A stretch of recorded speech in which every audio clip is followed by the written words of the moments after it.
नमस्कार, एक बार फिर से आप सभी का स्वागत है। इस वीडियो के माध्यम से मैं बहुत यूजफुल जानकारी आप लोगों के साथ शेयर करने वाली हूँ, जो शादी को लेकर है। शादी हमारे जीवन का और हमारे समाज का एक बहुत ही अहम हिस्सा है। अगर आपको अच्छा पार्टनर मिल जाता है तो आपकी लाइफ जो है वो स्वर्ग बन जाती है, लेकिन एक गलत पार्टनर सिर्फ आपकी ही नहीं, आपके पूरे परिवार की जिंदगी नर्क बना देता है। इसीलिए शादी बहुत सोच समझकर करनी चाहिए। इस वीडियो के माध्यम से मैं कुछ ऐसे सुझाव दूंगी कि शादी करते वक्त किन किन बातों का ध्यान रखना चाहिए, कैसे लड़के का चुनाव करना चाहिए और किस तरह के लड़के से शादी करने से बचना चाहिए। जिस लड़के से आप शादी करना चाह रहे हैं अपनी लड़की की, उसके सोच विचार कैसे हैं, उसका एजुकेशनल क्वालिफिकेशन क्या है, क्या वो आपके परिवार के हिसाब से उसका स्टैंडर्ड है, वो पढ़ा लिखा है, आपके परिवार से उसकी सोच विचार मिलती है या नहीं मिलती है, उसकी बाप दादा की संपत्ति कितनी बनाई हुई है, अरबों खरबों की, करोड़ों की, उस पर आपको ध्यान नहीं देना है। उस लड़के की क्या काबिलियत है, इस बात पर आपको फोकस करना चाहिए कि वो लड़का किस लायक है। ज़्यादातर मामलों में जो पेरेंट्स हैं वो ये गलती कर लेते हैं कि माँ बाप की कमाई हुई या दादा लाई हुई संपत्ति जो है वो बहुत ज़्यादा होती है उनकी, और उसको देखकर लोग शादी कर देते हैं कि इकलौती संतान है, इतने खरबों की संपत्ति है, इतने लाख इतने करोड़ का मालिक है, एक ही बेटा है तो सारी संपत्ति का वारिस यही होगा। अगर वो लायक नहीं होगा, पढ़ा लिखा नहीं होगा और उसके अंदर वो नशे का आदी होगा, उसको जुआ खेलने की लत लगी होगी, तो वो अरबों खरबों की संपत्ति को मिट्टी में मिला देगा कुछ ही महीनों में या कुछ ही सालों में।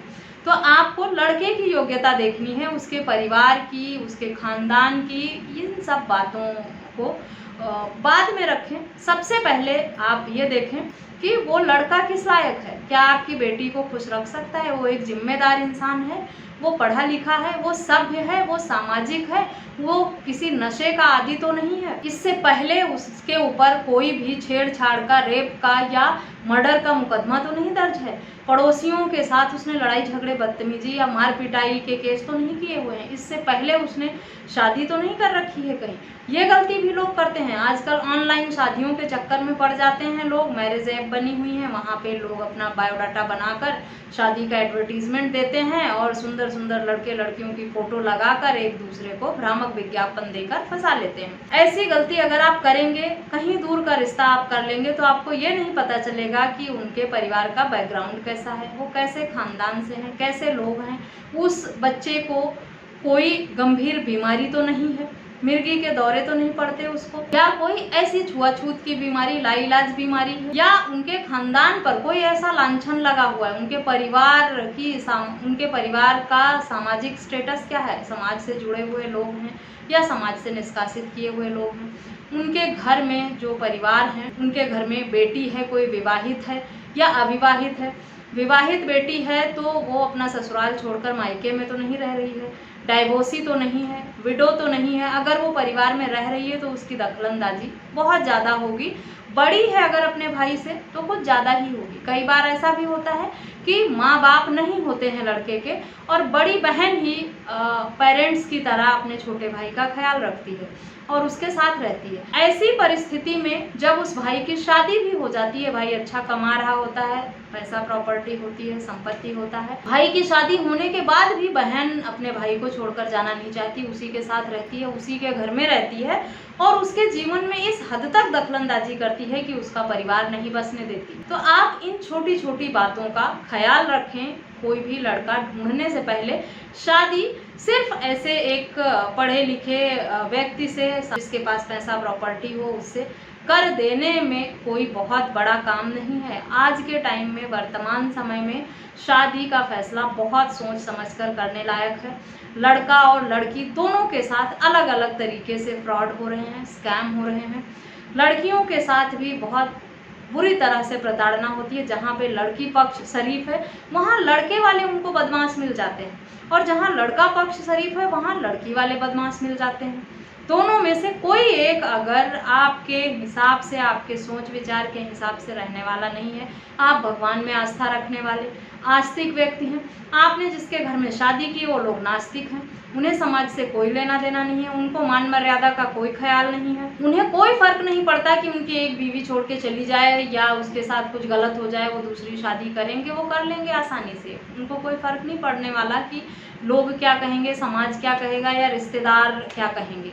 तो जो इस तरह के लोग हैं वही ऐसे लोगों से रिश्ता जोड़ सकते हैं। अगर आप इस तरह की सोच विचार नहीं रखते हैं तब आप ऐसे घर में अपने बच्चे का रिश्ता करने से बचें। इस बात का भी ख्याल रखें कि बच्चे का बिहेवियर और स्वभाव कैसा है। नशे के आदी जो व्यक्ति होते हैं वो बहुत ही एग्रेसिव स्वभाव के होते हैं, वो छोटी छोटी बात पर हाथ उठाते हैं, गुस्सा करते हैं, मार पिटाई पे आ जाते हैं या ओवर रिएक्ट करते हैं। ऐसे में हर किसी व्यक्ति के लिए बर्दाश्त कर पाना मुश्किल हो जाता है और इस तरह के रिश्ते ज़्यादा दिन चलते नहीं। इस बात का भी ख्याल रख कि वो किराए के मकान पे रह रहा है या अपना घर है उसका। अगर किराए के मकान पे है तो वो जब चाहेगा आपके बच्चे के साथ लड़ाई झगड़ा होगा, विवाद होगा, वो घर छोड़ के चुपचाप भाग जाएगा, वहाँ से कहीं और रहने लगेगा और आप उसे ढूंढते रह जाएंगे। वो किराए पर रह रहा है या अपने ही घर में रह रहा है। कई बार ऐसा होता है कि लोगों का अपना घर होता है, उसे रेंट पर चढ़ाकर कहीं और अलग जगह जाकर रहने लग जाते हैं। ऐसा वही लोग करते हैं जो अपने आसपास में जहाँ रह रहे हैं वहाँ पर उन्होंने अपनी अच्छी इमेज नहीं बनाई है, वहाँ पे उनकी गुडविल नहीं है, लोगों के बीच में उनका मान सम्मान अच्छा नहीं है, तो वो लोग वहाँ से मूव कर जाते हैं, कहीं और दूसरी जगह दूर जाकर रहने लगते हैं, ताकि उन्होंने जो पीछे किया है पास्ट लाइफ में जो उनके साथ हुआ है वो अब नई जगह पर जाएंगे जहाँ वहाँ लोगों को पता ना चले, और वहाँ झूठ बोलकर शादीशुदा लोग भी दोबारा शादी कर लेते हैं या शादी हुई होती है। कुछ लोगों की पत्नियां सुसाइड कर लेती हैं, कुछ लोगों की वाइफ जो हैं वो छोड़कर चली जाती हैं, कुछ लोग जो हैं वो खुद ही मार देते हैं जलाकर दहेज की वजह से लड़कियों को, और फिर ये बात छुपाने के लिए वो वहाँ से कहीं और जाकर रहने लग जाते हैं। कहने को ये सब बहुत छोटी छोटी बातें हैं, लेकिन जिस हिसाब से शादी शुदा जीवन खराब हो रहा है, बिगड़ रहा है, बर्बाद हो रहा है, शादी में स्कैम और फ्रॉड हो रहे हैं, उस हिसाब से अब शादी का फैसला बहुत सोच समझ कर करना चाहिए लड़का और लड़की दोनों के लिए। अगर आप लव मैरिज कर रहे हैं तो इस बात का ख्याल रखें कि जब आप अपने पार्टनर से बातचीत करें, मिलें जुलें, तो वो अपना फ़ोन नहीं छुपाना चाहिए आपसे। अगर आपका पार्टनर लड़का फ़ोन छुपा रहा है, झूठ बोल रहा है, आपको अपना फ़ोन देखने नहीं देता, इसका मतलब कुछ ना कुछ ऐसा है जिसे वो छुपाने की कोशिश कर रहा है। दहेज के लोग ही जो शादी के शुरुआती दौर में ही घुमा फिराकर मांग करना शुरू कर दें, ऐसे घर में रिश्ता बिल्कुल भी नहीं करना है आपको, क्योंकि जो शुरुआती दौर में रिश्ते के शुरुआत में ही पैसों को लेकर लालच दिखाएगा, प्रॉपर्टी को लेकर लालच दिखाएगा और मांग करेगा इस तरीके से, वो आने वाले समय में अपनी मांग बढ़ाता चला जाएगा और आप उसको पूरा नहीं कर पाएंगे, और एक ऐसी स्थिति आएगी कुछ समय बाद कि आपको उनसे लड़ना पड़ेगा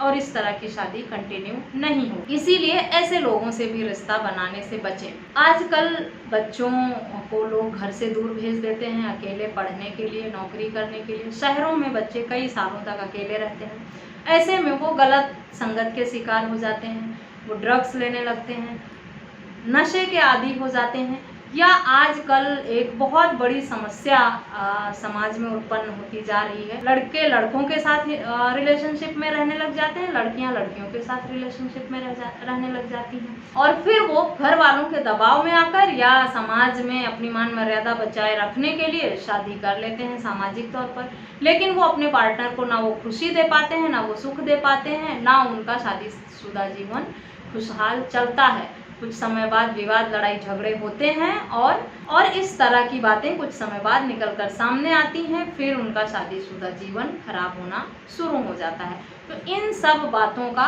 पता लगाएं शादी से पहले कि आप जिस लड़के को आपने चुना है वो कहाँ रहता था, किसके साथ रहता था, आसपास में उसकी इमेज कैसी है, उसके बाद ही उसका चुनाव करें। कोई ऐसा लड़का जो अकेला कमाने वाला है, बहुत बड़ा परिवार है उसका और सबकी जिम्मेदारी उसके सर पे है, उसके ऊपर बहुत खर्चे होंगे, तो अगर आप और बहुत जिम्मेदारी होगी। तो आप अगर ऐसा लड़का ढूंढ रहे हैं जो आपकी बेटी के बारे में सोचे, उसे उसी का ख्याल रखे और उसके खुशियों के लिए जिए, तो ये लड़का आपके लिए फिट नहीं होगा, क्योंकि वो पहले से जिम्मेदार है। इतने खर्चे उसके सर पे हैं और इतनी जिम्मेदारियां हैं, वो उन्हें एकदम से छोड़ नहीं पाएगा।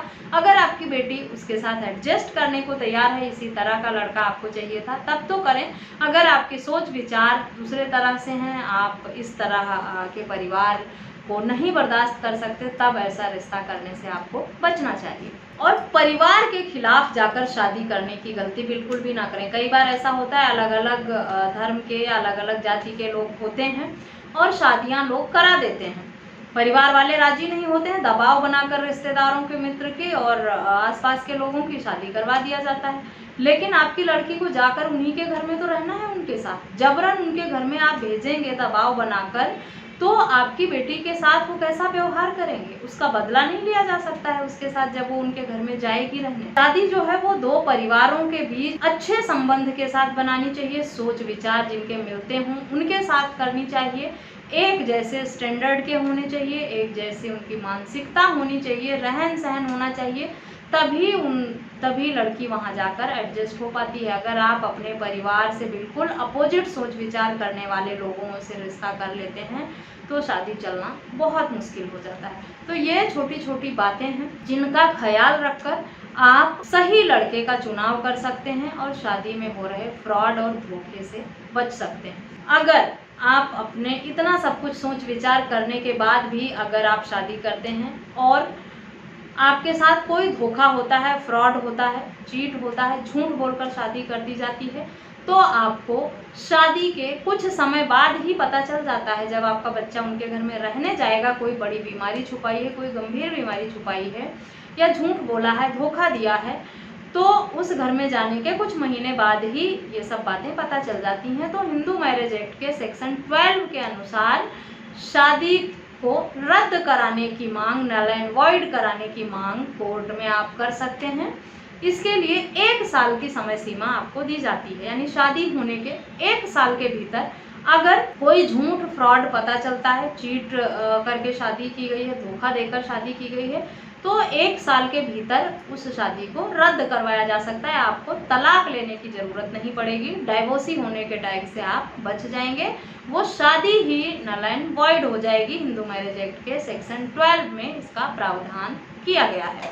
1 साल से अगर 1-2 महीने ज़्यादा भी हो जाते हैं, कुछ अधिक समय भी हो जाता है, तब भी आप लिमिटेशन एक्ट के सेक्शन 5 की एप्लीकेशन लगाकर, लिमिटेशन एक्ट के सेक्शन 5 की एप्लीकेशन के साथ आप इस शादी को रद्द करने की मांग कर सकते हैं। आप डाइवोर्स लेने की गलती बिल्कुल भी ना करें, तो ऐसा करने से आपके बच्चे पर डाइवोर्स ही होने का टैग लगेगा और जो आप उसकी दोबारा शादी करेंगे तो वो उसकी सेकेंड मैरिज कही जाएगी। लेकिन अगर आप उस शादी को ही रद्द करा लेते हैं, नल एंड वॉइड करा लेते हैं, तो उस शादी का वजूद खत्म हो जाता है और वो शादीशुदा नहीं रहते हैं, ना ही उन पर डाइवोर्सी का टैग लगता है। आशा करती हूँ ये वीडियो आपके लिए यूजफुल होगी। वीडियो यूजफुल लगी है तो चैनल को सब्सक्राइब करना, अन्य लोगों के साथ शेयर करना बिल्कुल भी ना भूलें। इस वीडियो में बस इतना ही, मिलते हैं नेक्स्ट वीडियो में, तब तक के लिए थैंक यू एंड बाय।